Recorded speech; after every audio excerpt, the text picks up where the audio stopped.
জঙ্গলে নিঃশব্দ হাঁটে এক রাজা নিঃশ্বাস আটকে রাখে।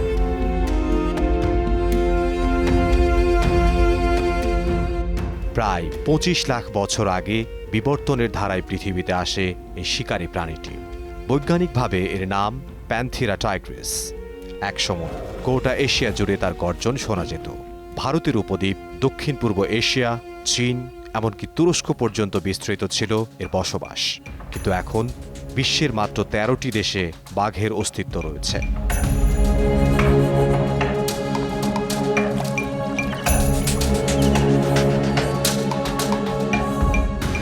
১৯০০ সালের শুরুতে বিশ্বে বাঘের সংখ্যা ছিল প্রায় ১ লাখ।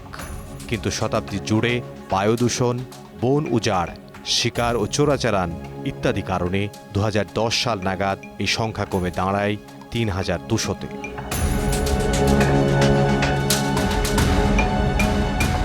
বাঘ শুধু একটি বন্য প্রাণী নয়, এ এক শক্তির প্রতীক, প্রাণী জগতের গর্ব। কিন্তু আজ এই প্রতীকই হারিয়ে যেতে বসেছে। প্রতি বছর ২৯ জুলাই বিশ্বজুড়ে মানুষ জেগে ওঠে একটিবার বাঘের কথা ভাবতে।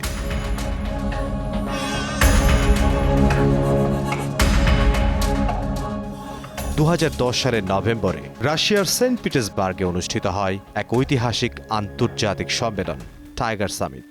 এই সম্মেলনে বাঘ অবস্থানকারী ১৩টি দেশ অংশ নেয়। সম্মেলনের মূল উদ্দেশ্য বাঘ প্রজাতিকে বিলুপ্তির ঝুঁকি থেকে রক্ষা করা, ২০২২ সালের মধ্যে বিশ্বব্যাপী বাঘের সংখ্যা দ্বিগুণ করা। এই সম্মেলনে ঘোষণা দেয়া হয় প্রতি বছর ২৯ জুলাই আন্তর্জাতিক বাঘ দিবস হিসেবে পালিত হবে, যা বিশ্বব্যাপী বাঘ সংরক্ষণে সচেতনতা বাড়াতে সহায়তা করবে।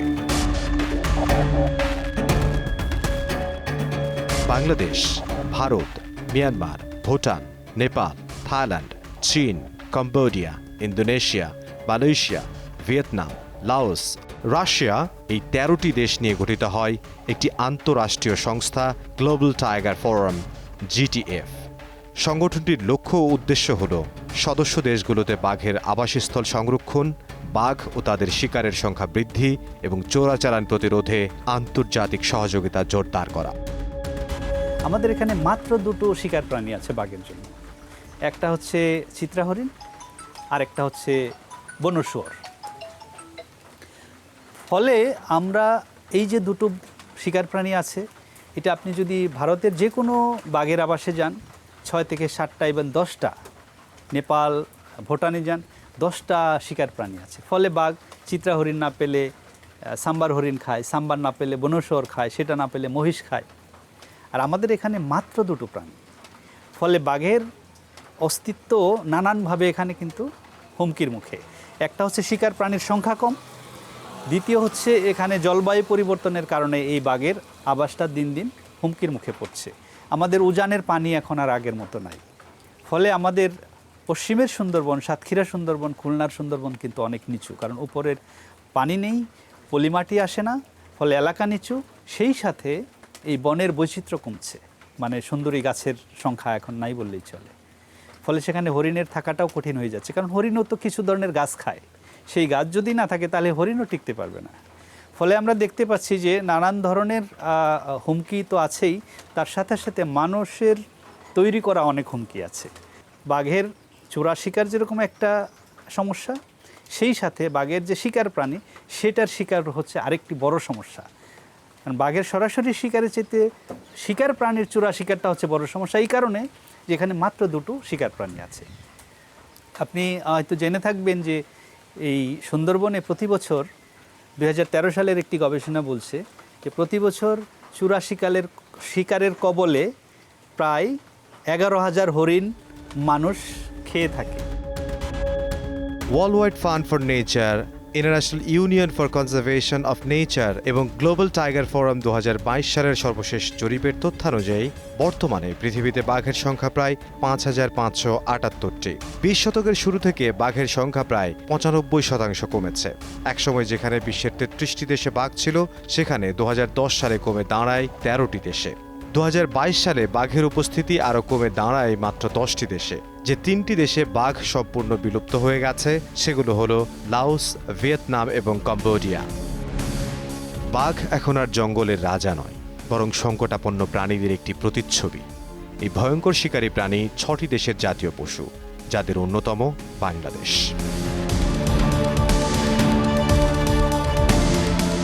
ছটি দেশের জাতীয় পশু হিসেবে স্বীকৃতিপ্রাপ্ত হলেও প্রতিটি দেশেই এর ধরন ভিন্ন, প্রতিটি ধরনকেই বলা যেতে পারে ভিন্ন উপপ্রজাতি।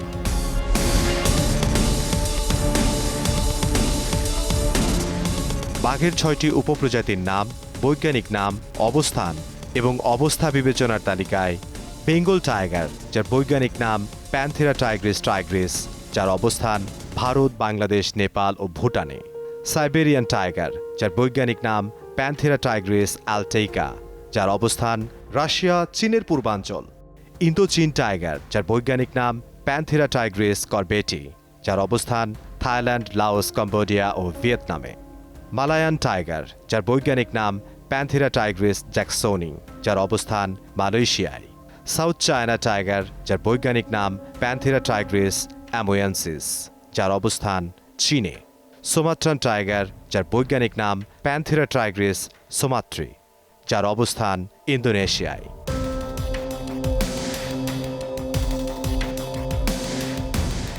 এছাড়াও 3টি উপপ্রজাতি বিলুপ্ত হয়েছে। বিলুপ্ত উপপ্রজাতিগুলোর নাম, বৈজ্ঞানিক নাম এবং অবস্থানের তালিকায় বালি টাইগার, যার বৈজ্ঞানিক নাম প্যান্থেরা টাইগ্রিস ব্যালিকা, যার অবস্থান ইন্দোনেশিয়ার বালি দ্বীপে। জাভান টাইগার, যার বৈজ্ঞানিক নাম প্যান্থেরা টাইগ্রিস সন্দেইকা, যার অবস্থান ইন্দোনেশিয়ার জাভা দ্বীপে। ক্যাসপিয়ান টাইগার, যার বৈজ্ঞানিক নাম প্যান্থেরা টাইগ্রিস ভার্গাটা, যার অবস্থান মধ্য এশিয়ায়।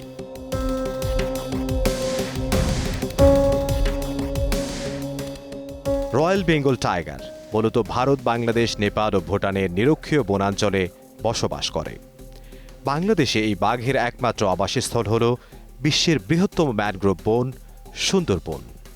বাংলাদেশের দক্ষিণ পশ্চিমে ও ভারতের দক্ষিণ পূর্ব ভূখণ্ডে অবস্থিত বিশ্বের বৃহত্তম ম্যানগ্রোভ বন সুন্দরবন, যার আয়তন প্রায় 10,067 বর্গ কিলোমিটার। এর বাংলাদেশ অংশ প্রায় 6,017 বর্গ কিলোমিটার এবং ভারতের অংশ প্রায় 4,050 বর্গ কিলোমিটার।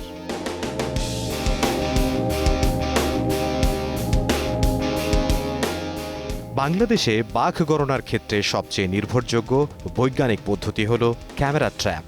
2015 সাল থেকে এই পদ্ধতি ব্যবহার শুরু হয় এবং সরকারি অনুমোদনের ভিত্তিতে পরিচালিত হয়। পূর্বের পায়ের ছাপের ভিত্তিতে অনুমান নির্ভর বা পাগমার্ক পদ্ধতির তুলনায় এটি অনেক বেশি সঠিক ও আন্তর্জাতিকভাবে স্বীকৃত।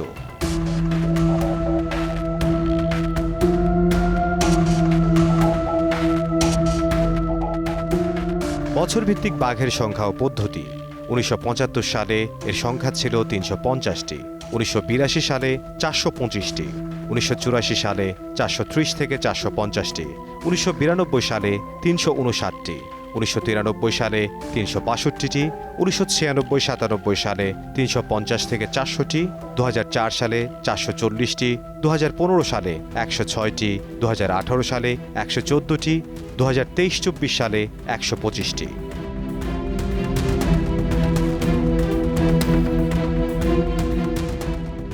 বন অধিদপ্তর পরিচালিত সর্বশেষ ক্যামেরা ট্র্যাপ জরিপ 2023-24 অনুযায়ী বর্তমানে সুন্দরবনে প্রতি 100 বর্গ কিলোমিটারে বাঘের ঘনত্ব 2.64টি।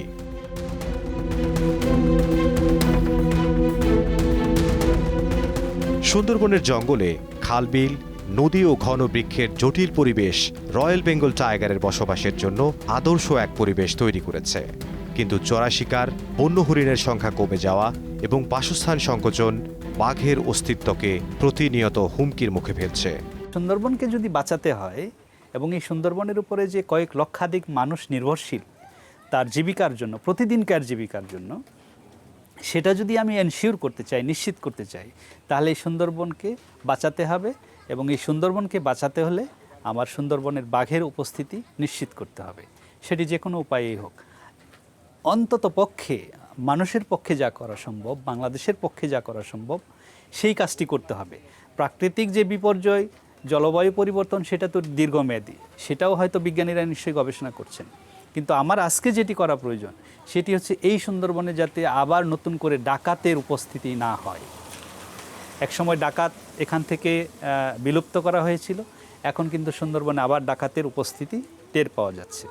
এই ডাকাতের আশ্রয়ে প্রশ্রয়ে কিন্তু সুন্দরবনের যত ধরনের যেই অবৈধ কার্যক্রম তারা কিন্তু এগুলোকে সাপোর্ট করে থাকে। ফলে ডাকাতের উপস্থিতি যাতে কোনোভাবেই সুন্দরবনে না থাকে এটি সরকারকে দেখতে হবে।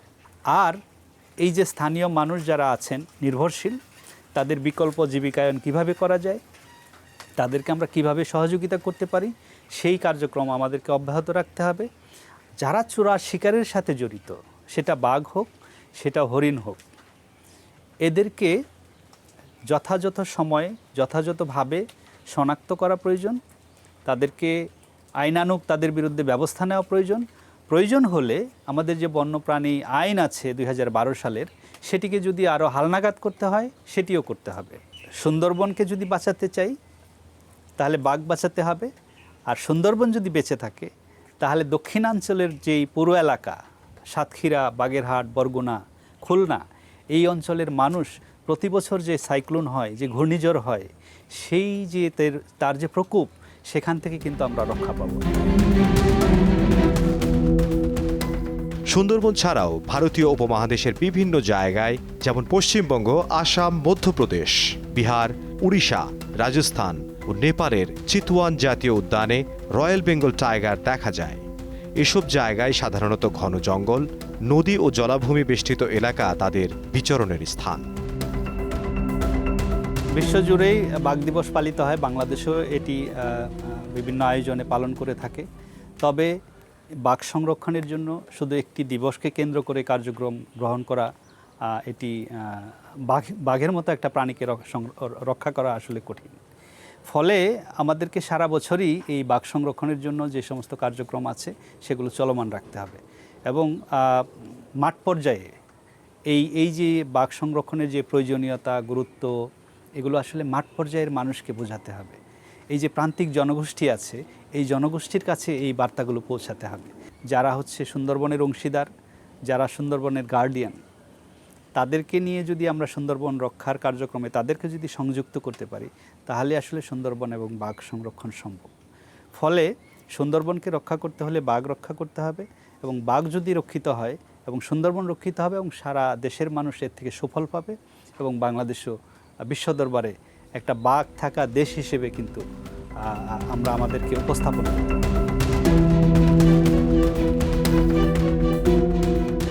বাঘের সঙ্গে মানুষের সম্পর্ক শুধু ভয় আর সংঘাতের নয়, এ এক সহাবস্থানের শিক্ষাও। বাঘ না থাকলে বন থাকে না, আর বন না থাকলে মানুষও টিকতে পারে না। তাই রক্ষার লড়াইটা শুধু বাঘের জন্য নয়, আমাদের নিজেদের জন্য।